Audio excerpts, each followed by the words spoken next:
خیلی مخلصیم بچه‌ها.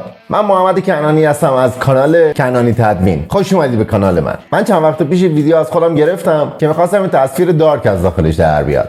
حالا با یه هایلایت آبی. مثلا این تصویری که الان داری می‌بینید. ولی تصویر من خیلی نویز داشت متاسفانه خیلی. گفتیم چیکار کنیم چیکار نکنیم، یه خورده دست آوردیم داخل پریمیر و یه خورده به هوش و ذهن و همه چیزو خودمون رجوع کردیم. گفتیم آفرین این شده همون چیزی که من میخوام. حالا توی این پستم میخوام بهتون یاد بدم که چجوری نویز تصویرتون رو بگیرید. البته یادتون باشه که من میخواستم تصویرم تصویر دارک بشه. خوشحال میشم که کانال منو سابسکرایب کنید. بدون مکس با هم بریم سراغ پریمیر. خب دوستان واسه این حرکت ما اول ویدیومون رو داخل تایملاین قرار میدیم.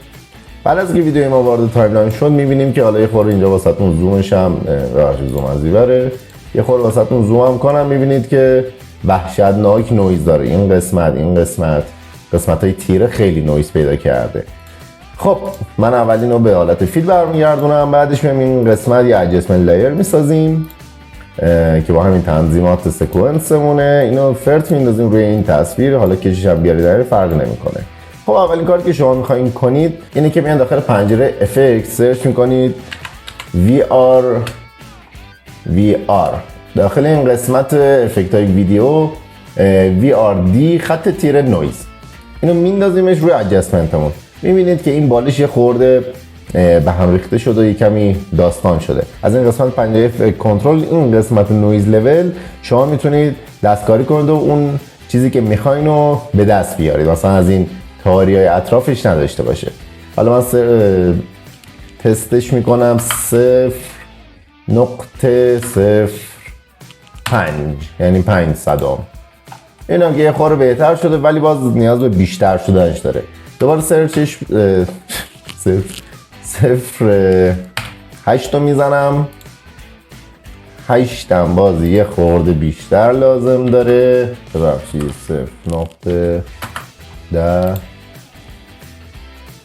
0.10 اوکی تقریبا واسه همچین ویدیو. حالا 9 هم بذاریم باز فرقی نمیکنه بهتره. خب این ادجستمنتمون رو میذاریم اینجا، اصلا کاری بهش نداریم. واسه این کار لایه لایه باید انجام بدیم. خب اینو سراغ ادجستمنت بعدی میکشیمش میندازیمش بالا به این حالت. میریم توی پنجره لومتریک کالر این قسمت وایت بیسیک کارکشنش رو ما میام وایت بالانسش رو تنظیم میکنیم یا به اصطلاح میام نورش رو کم و زیاد میکنیم. شما میتونید این کار به صورت اتومات خود نرم افزار انجام بدید که یه رنگ عجیب به تصویرتون میده. حالا من ترجیح میدم این کار رو بخوام دستی انجام بدم. یه خورده میام اینو من یکم بزرگتر کنم. من یه خورده میخوام تصویرم دارک بشه، یه خورده کانتراستش رو بهش اضافه میکنم، یکم هایلایتش هم بیشتر میکنم واسه این قسمت های زرد، شادوش هم یه خورده کم میکنم، قسمت وایتش هم سعی میکنم یه مقدار زیاد کنم.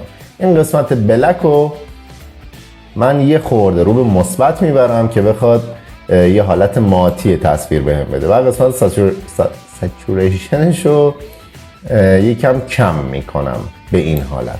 خب میبینیم که تقریبا نویزای ما گرفته شده از این تصویرمون. خب حالا میایم یه کار دیگه انجام میدیم، میایم یه بار دیگه یه ادجستمنت دیگه میندازیم بالا به این حالت. خب دوباره میایم داخل قسمت لومتریک کالر این سری میریم توی قسمت کرتیو همین چیزی. خب از این قسمت لوک یه سری لات ها هست، ما تک تک لات ها رو امتحان میکنیم ببینیم کدومش بهتره. عرض کنم اینم واسه کار من خوبه ولی زیاد لازم بهش ندارم. یه چیزایی کم کم میگردین که اون چیزی که شما میخواین رو پیدا کنید. این لاتا خیلی به درد بخوره. خب من روی این حالت گذاشتم SL Iron NDR. اگه دیدید واسه تصویرتون این حرکت خیلی زیاده، وقتی که اون ادجستمنتتون سلکت هست برین توی قسمت افکت کنترل و قسمت اوپاسیتی یه خورده کم و زیادش کنید، یه خورده کمترش که کنید، یا میتونید بلند مودش هم عوض کنید. این دیگه بستگی به سبک نوری داره که شما میخواین کار کنید. حالا روی 63 گذاشتم فکر کنم اوکی باشه. بعد میخوام یه هایلایت آبی هم از سمت راست تصویرم روی صورت من باشه. حالا میخوام یه رنگ مصنوعی بسازیم. میام اینجا یه کلیک راست میکنیم نیو آیتم کالر مت. اوکی، اون رنگی که میخواین رو انتخاب میکنیم. حالا من میخوام آبی فیروزه خیلی باز باشه. یه خورده من اینا رو به این حالت در بیارم، اینو میندازم بالای تصویر. خب حالا ببینید که تصویر کامل آبی شد. میایم توی قسمت افکت کنترل، قسمت اوپاسیتی و ماسک رو انتخاب میکنید. شما یه ماسک واسه این بنده خدا تعریف میکنید، یه خورده هم میکشینش اینور، یه خورده هم به اینور، به مقدار دلخواه خودتون اینو بزرگترش میکنید. خب حالا میام قسمت ماسک فدرش رو هی زیاد میکنید که به این شکل باشه. خب حالا میبینیم خیلی تصویر بدی شده. پس میام چیکار میکنیم؟ باز میام توی قسمت بلند مود رو تست میکنیم روی دارکن که بذار میبینیم یه هایلایت خیلی خیلی خیلی خفن بهمون داده. ببینید من اینو یه لحظه آفان کنم، یه نور خیلی آبی نسبتا طبیعی به ما داده.